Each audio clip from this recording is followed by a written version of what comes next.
Então, vamos nós. Comer, rezar, amar. Segunda etapa do livro. Estamos na Índia e o capítulo agora é o capítulo 38. Capítulo 38. Por que a gente pratica yoga? Tive um professor em Nova York que fez essa pergunta certa vez durante uma aula de yoga particularmente difícil. Estávamos todos dobrados naquela exaustiva postura lateral do triângulo e o professor nos fazia manter a posição durante um tempo demasiado longo para o gosto de qualquer um de nós. Por que a gente pratica yoga? Ele tornou a perguntar. Será que é para ficarmos um pouco mais flexíveis do que os outros? Ou será que existe algum propósito maior? Yoga, em sânscrito, pode ser traduzido como união. A origem da palavra é o radical yud, que significa por, cangalha em, dedicar-se a uma tarefa com disciplina de um boi.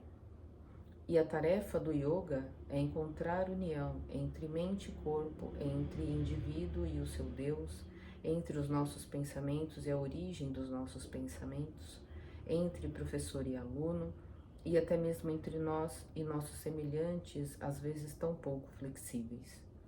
No Ocidente, conhecemos o yoga sobretudo por meio de seu agora famosos exercícios para alongar o corpo, mas isso é apenas o Hatha Yoga, um dos ramos dessa filosofia. Os antigos desenvolveram esses alongamentos físicos para não deixar o corpo em forma. Vamos ler de novo? Os antigos desenvolveram esses alongamentos físicos não para deixar o corpo em forma, mas sim para soltar seus músculos e sua mente, de modo a prepará-los para a meditação. Afinal de contas, é difícil permanecer sentado durante muitas horas se o seu quadril dói e impede você de contemplar a divindade que existe dentro de você, porque está ocupado demais contemplando o seguinte pensamento: nossa, como meu quadril está doendo.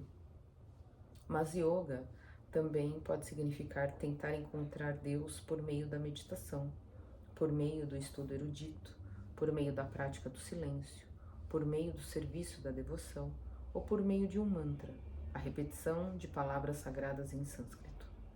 Embora algumas dessas práticas pareçam ter uma derivação bastante hinduísta, yoga não é sinônimo de hinduísmo e nem todos os hindus são yogis.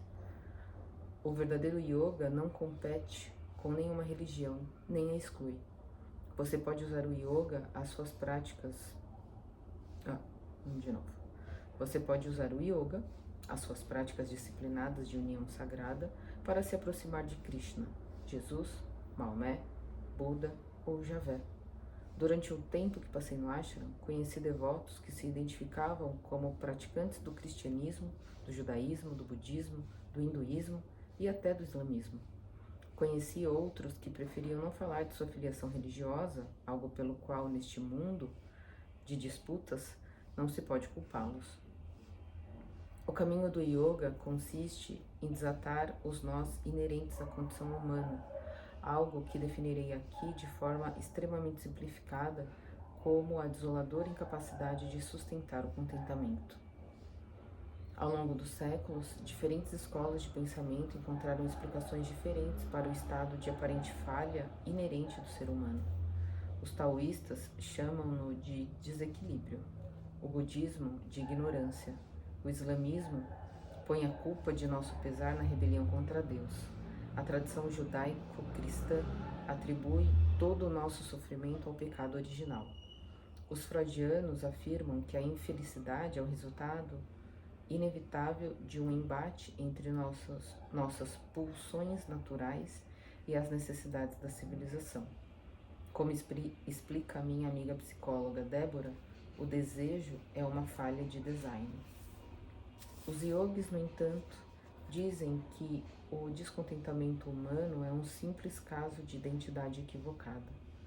Nós somos infelizes porque achamos que somos meros indivíduos, sozinhos com os nossos medos e falhas, com o nosso ressentimento e nossa mortalidade. Acreditamos equivocadamente que nossos pequenos e limitados egos constituem toda a nossa natureza. Não conseguimos reconhecer nossa natureza divina mais profunda. Não percebemos que em algum lugar dentro de nós existe um Eu Supremo que está eternamente em paz. Esse Eu Supremo é a nossa verdadeira identidade universal e divina. Se você não perceber essa verdade, dizem os yogis, estará sempre desesperado, e daí expressa de forma inteligente na seguinte frase, irritada do filósofo estoico grego Epíteto: você leva Deus dentro de si, seu pobre desgraçado, e não sabe disso. Yoga é o esforço que uma pessoa faz para vivenciar pessoalmente a sua divindade e em seguida para sustentar essa experiência para sempre.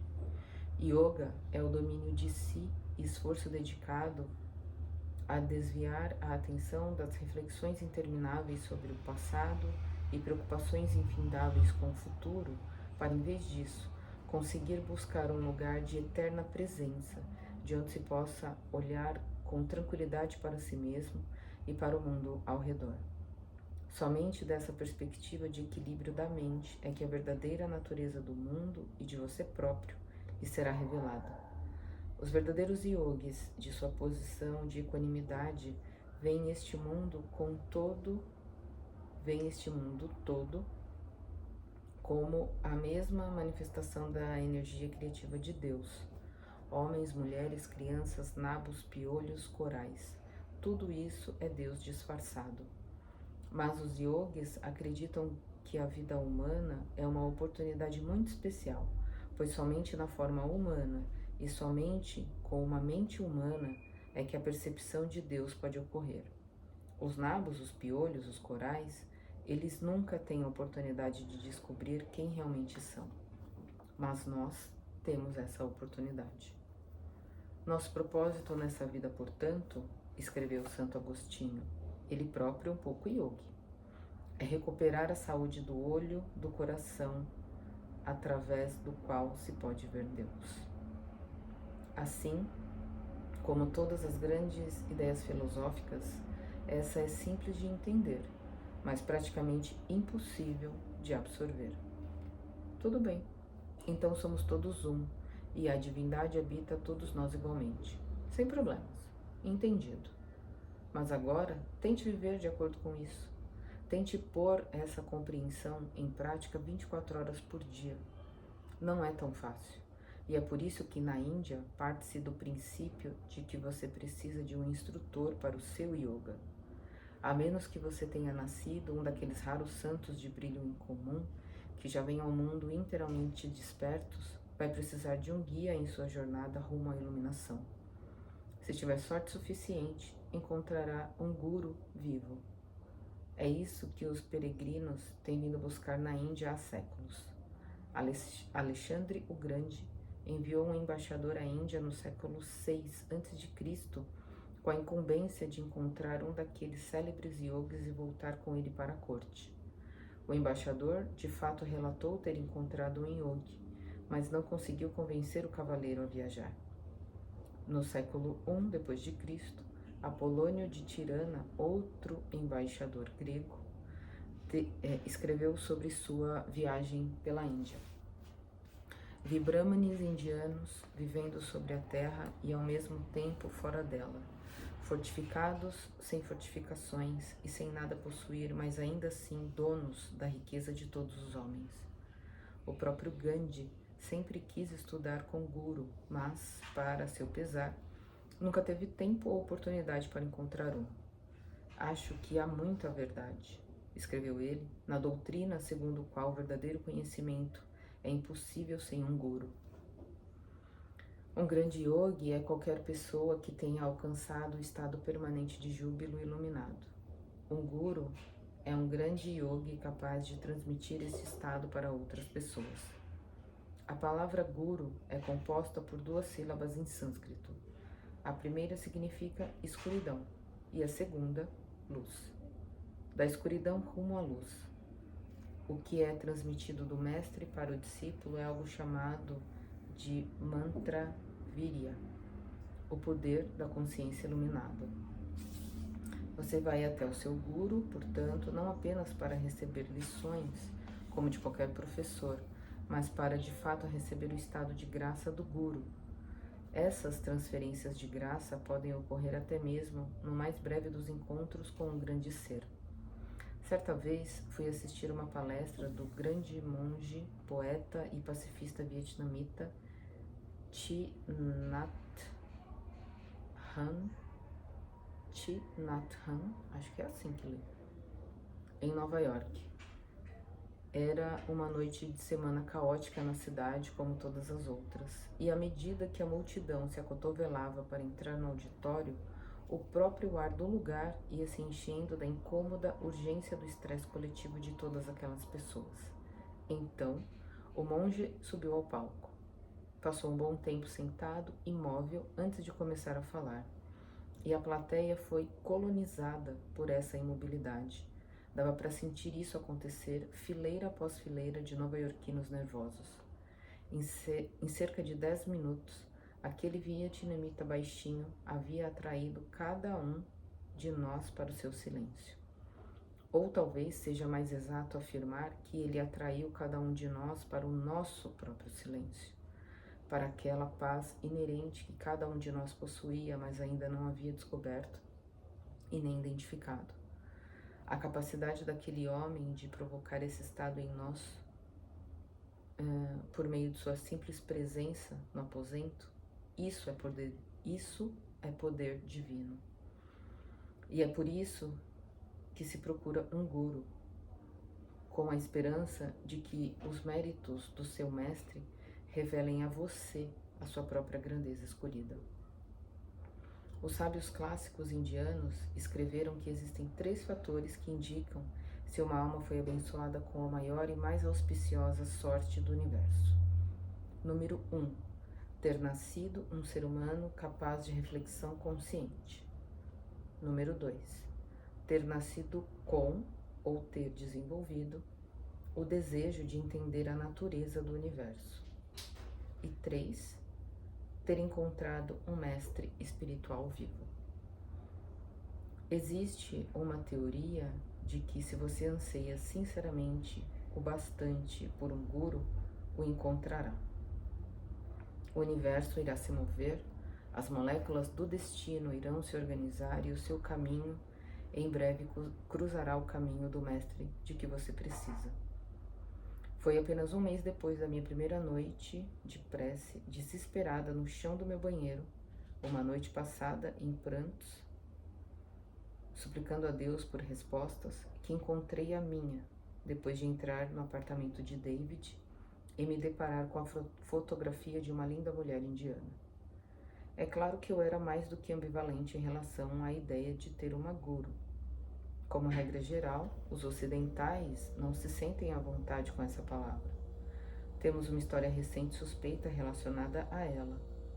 Durante os anos 1970, vários jovens discípulos ocidentais ricos, ansiosos e suscetíveis encontraram um punhado de gurus indianos carismáticos, mas dúbios. A maior parte desse caos hoje já se acalmou, mas a desconfiança ainda perdura. Mesmo para mim, que depois de todo esse tempo, algumas vezes ainda me vejo relutante diante da palavra guru. Isso não é um problema para os meus amigos indianos. Eles cresceram com o princípio do guru e sentem-se à vontade com ele. Como me disse uma moça indiana, todo mundo na Índia quase tem um guru.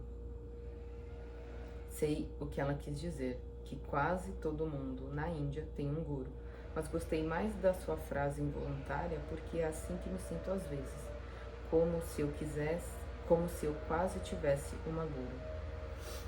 Algumas vezes simplesmente parece que não consigo admitir isso porque, como uma boa nativa da Nova Inglaterra, o ceticismo e o pragmatismo são a minha herança intelectual. De toda forma, não saí conscientemente batendo perna para encontrar uma guru.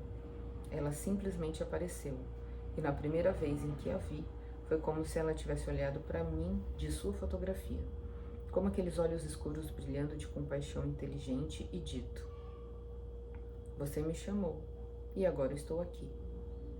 Então, Quer mesmo fazer isso ou não? Deixando de lado todas as piadas nervosas e todos os desconfortos intraculturais, preciso sempre me lembrar do que respondi naquela noite. Um direto e retumbante sim. Terminamos mais um capítulo, então capítulo 38. E aí no próximo vídeo a gente se encontra pro capítulo 39. Até lá!